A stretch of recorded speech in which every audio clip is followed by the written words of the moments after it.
Hello friends, വീടും തൊടിയിലേക്ക് എല്ലാവർക്കും സ്വാഗതം. ഇന്ന് ഞാൻ വന്നിരിക്കുന്നത് നിങ്ങളുടെ മുന്നിൽ ഒരു വിളവെടുപ്പ് വീഡിയോ ആയിട്ടാണ്. വീടും തൊടിയുടെ വീഡിയോ തുടങ്ങിയപ്പോൾ തന്നെ ഒരു ചേന കൃഷിയുടെ വീഡിയോ ആയിട്ടാണ് തുടങ്ങിയത്. അന്ന് ഞാൻ അതിൻ്റെ നടീൽ രീതിയും പരിപാലന രീതികളും ഒക്കെ നിങ്ങളുമായി പങ്കുവച്ചിരുന്നു. ഇന്നേക്ക് 8 മാസം കഴിഞ്ഞു. ഇനി ഇതിൻ്റെ വിളവ് കാലമാണ്. അപ്പോൾ ചേന വിളവെടുക്കുന്ന 2 വ്യത്യസ്തമായിട്ടുള്ള രീതികളും പിന്നെ വിത്തുചേന സൂക്ഷിക്കേണ്ട രീതികളുമാണ് ഞാനിവിടെ കാണിക്കുന്നത്. വീഡിയോ ഇഷ്ടപ്പെട്ടാൽ ലൈക്ക് ചെയ്യുക, സബ്സ്ക്രൈബ് ചെയ്യുക. അപ്പോൾ നമുക്ക് ഈ വീഡിയോയിലേക്ക് പോവാം. പൂർണ്ണമായി വളർന്ന ഒരു ചേന 8-9 മാസത്തിൽ നമുക്ക് വിളവെടുക്കാം. തണ്ട് നല്ലവണ്ണം മഞ്ഞിച്ച് തുടങ്ങുമ്പോൾ നമുക്ക് ഇതിൻ്റെ വിളവെടുക്കാം. നല്ല വിത്ത് ചേനയ്ക്ക് ഏകദേശം 8 തൊട്ട് 9 മാസമെങ്കിലും കാത്തിരുന്ന് വേണം നമ്മൾ വിളവെടുക്കേണ്ടത്. ഇന്ന് നമുക്ക് ഒരു വ്യക്തിയെ പരിചയപ്പെടാം. നമുക്കൊക്കെ പ്രിയങ്കരനായ തങ്കപ്പൻ ചേട്ടനാണിത്. പുള്ളിക്കാരൻ ഒരുപാട് കൃഷിയിൽ പരിചയമുള്ള ആളാണ്. ചേട്ടൻ എങ്ങനെ നമുക്ക് ചേന വിളവെടുക്കണമെന്ന് കാണിച്ചു തരും. അപ്പോൾ ചേട്ടാ തുടങ്ങുകയല്ലേ?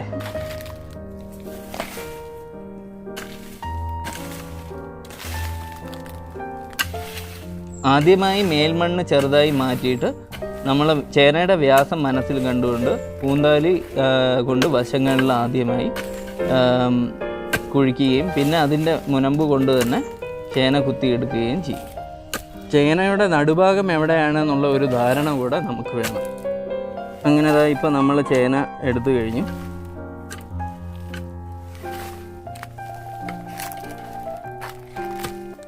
തങ്കപ്പച്ചേട്ടാ വൃത്തിയാക്കുകയല്ലേ ഇത്? വൃത്തിയാക്കണം. നമ്മൾ വേരെല്ലാം കണ്ടിച്ചു കളഞ്ഞ് ചേന പറിച്ചെടുത്തിട്ട് നല്ലപോലെ വൃത്തിയാക്കണം. ചേട്ടൻ പറഞ്ഞ പോലെ ഇതിൻ്റെ വേരും മണ്ണും ഒക്കെ മാറ്റിയിട്ട് നമ്മളിതിനെ നന്നായിട്ട് വൃത്തിയാക്കുക. വിത്ത് ചേനയ്ക്ക് പറിക്കുമ്പോൾ വെള്ളം കൊണ്ട് നമ്മൾ കഴുകരുത്, അത് അഴുകിപ്പോകാൻ സാധ്യതയുണ്ട്. ഇവിടെ നമ്മൾ ഘട്ടം ഘട്ടമായിട്ടാണ് കൃഷി ഇറക്കിയിരിക്കുന്നത്. ഇങ്ങനെ ഘട്ടം ഘട്ടമായി കൃഷി ചെയ്യുന്ന വഴി നമുക്ക് ചേന വിപണിയിൽ നമുക്ക് എപ്പോഴും കൊടുക്കാൻ പറ്റുകയും ചെയ്യും. അതുമാതിരി തന്നെ നമ്മുടെ വീട്ടിൽ ആവശ്യത്തിനുള്ള ചേനയും നമ്മുടെ തോട്ടത്തിൽ തന്നെ സദാസമയം ലഭിക്കുകയും ചെയ്യും.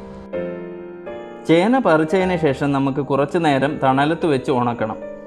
ഉണക്കിയതിന് ശേഷം നമുക്ക് ഇതൊരു നല്ല വായു സഞ്ചാരമുള്ള മുറിയിൽ വിസ്തരിച്ചും അകലം പാലിച്ചും ചേന നമുക്ക് മുറിയിൽ സൂക്ഷിക്കാം. മുറിപ്പാടുകളുണ്ടെങ്കിൽ നല്ലവണ്ണം ഉണങ്ങിയതിന് ശേഷം മാത്രമേ മുറിയിൽ സൂക്ഷിക്കാൻ പാടുള്ളൂ. ചേന പുക കൊള്ളിക്കുന്നത് നല്ലതാണ്. ഒരുപാട് കാലം ചീഞ്ഞു പോകാതെ സൂക്ഷിക്കാൻ നമുക്ക് പറ്റും. പുകയ്ക്കാൻ സൗകര്യമില്ലാത്തവർ നിലത്ത് അറക്കപ്പൊടിയോ ഉമിയോ വിതറി അതിൻ്റെ മീതെ ചേന സൂക്ഷിച്ചു വെക്കുന്നതും നല്ലതാണ്. അല്ലെങ്കിൽ ചണച്ചാക്കിൻ്റെ മുകളിൽ ചേന വെച്ച് സൂക്ഷിക്കുകയും ചെയ്യാം.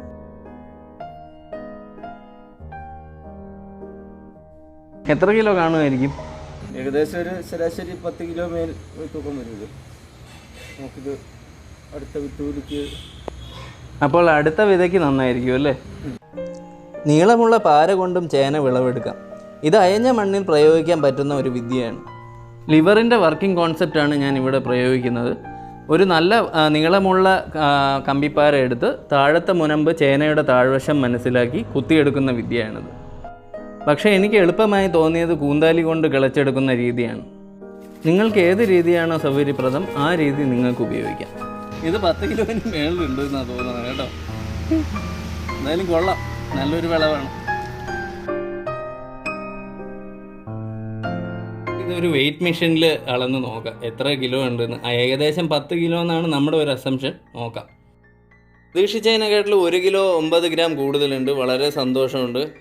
ആദ്യത്തെ ചേന കൃഷിയെക്കുറിച്ചുള്ള എൻ്റെ വീഡിയോയിൽ വലിയ ചേന ഉണ്ടാക്കാനുള്ള രീതിയാണ് ഞാൻ പറഞ്ഞിരുന്നത്. എന്നാൽ നമുക്ക് പാചക ആവശ്യത്തിനും മറ്റും ചെറിയ ചേന ഉപയോഗിക്കുന്നതാണ് കൂടുതൽ സൗകര്യപ്രദം. ചെറിയ ചേന വിളവെടുക്കാൻ നമുക്ക് ചെറിയ ചേനപ്പൂള് വെട്ടിയെടുക്കണം. 100 ഗ്രാം തൂക്കം മതി ഒരു ചെറിയ പൂളിന്. അതുപോലെ ചേനയുടെ മൂക്കിൻ്റെ ഭാഗം ഒരു പൂളായി വെട്ടിയെടുക്കാവുന്നതാണ്. ആദ്യത്തെ ചേന കൃഷി വീഡിയോയിൽ ആൻ്റണി എന്ന സുഹൃത്ത് ചേന ചുവട്ടിൽ നിന്ന് ഒന്നിലധികം മുകുളങ്ങൾ വരുന്നുണ്ടെന്ന് പറഞ്ഞിരുന്നു. അത് പൂളിൽ നിന്ന് മൂക്ക് മാറ്റാത്തതുകൊണ്ടായിരുന്നു. ഈ മൂക്കുകൾ കുറച്ച് പൂളായി വെട്ടിയെടുത്ത് പ്രത്യേകം നട്ടാൽ നമുക്ക് ചെറിയ ചേനകൾ ഉണ്ടാക്കിയെടുക്കാം. നമുക്ക് പരിമിതമായ സ്ഥലത്ത് കൂടെ ഈ ചെറിയ വിത്തുകൾ ഉപയോഗിച്ച് ഒരുപാട് ചേനകളും നമുക്ക് നിർമ്മിച്ചെടുക്കാം. വലിയ ചേനകൾക്കൊപ്പം ചെറിയ ചേനകൾക്കും വിപണിയിൽ ആവശ്യക്കാരുണ്ട്. അപ്പോൾ ഫ്രണ്ട്സ്, എല്ലാവർക്കും ഈ വീഡിയോ ഇഷ്ടപ്പെട്ടു എന്ന് കരുതുന്നു. ഞാൻ ആദ്യമായിട്ട് ചേന കൃഷിയുടെ വീഡിയോ ഇട്ടിരുന്നപ്പോൾ 1 കിലോ ചേന എങ്ങനെ 10 കിലോ ആയിട്ട് നമുക്ക് വിളവെടുക്കാൻ പറ്റും എന്നുള്ള വീഡിയോ ആണ് ഞാൻ ഇട്ടിരുന്നത്. അപ്പോൾ അതിൻ്റെ റിസൾട്ട് നിങ്ങൾക്ക് അവതരിപ്പിക്കണമെന്ന് എനിക്ക് നല്ല ആശയമുണ്ടായിരുന്നു. അപ്പോൾ അതിൻ്റെ പരിണാമമായിട്ടാണ് ഞാൻ ഈ വീഡിയോ ചെയ്യുന്നത്. നിങ്ങൾക്ക് എല്ലാവർക്കും ഇഷ്ടപ്പെട്ടു എന്ന് കരുതുന്നു. ഈ വീഡിയോ ഇഷ്ടപ്പെട്ടിട്ടുണ്ടെങ്കിൽ നിങ്ങൾ പരമാവധി ഷെയർ ചെയ്യുക, ലൈക്ക് ചെയ്യുക. ഇതുവരെ സബ്സ്ക്രൈബ് ചെയ്യാത്തവർ സബ്സ്ക്രൈബ് ചെയ്യുക. തുടർന്നും എൻ്റെ നല്ല ഇൻഫോർമേറ്റീവ് വീഡിയോസ് നിങ്ങൾക്ക് കാണാനായി അടുത്തുള്ള ബെല്ലൈക്കൺ ക്ലിക്ക് ചെയ്യണ വഴി നിങ്ങൾക്ക് എൻ്റെ നെക്സ്റ്റ് വീഡിയോയുടെ നോട്ടിഫിക്കേഷൻസ് ലഭിക്കുന്നതായിരിക്കും. അപ്പോൾ ശുഭദിനം ആശംസിച്ചുകൊണ്ട് ഗുഡ് ബൈ.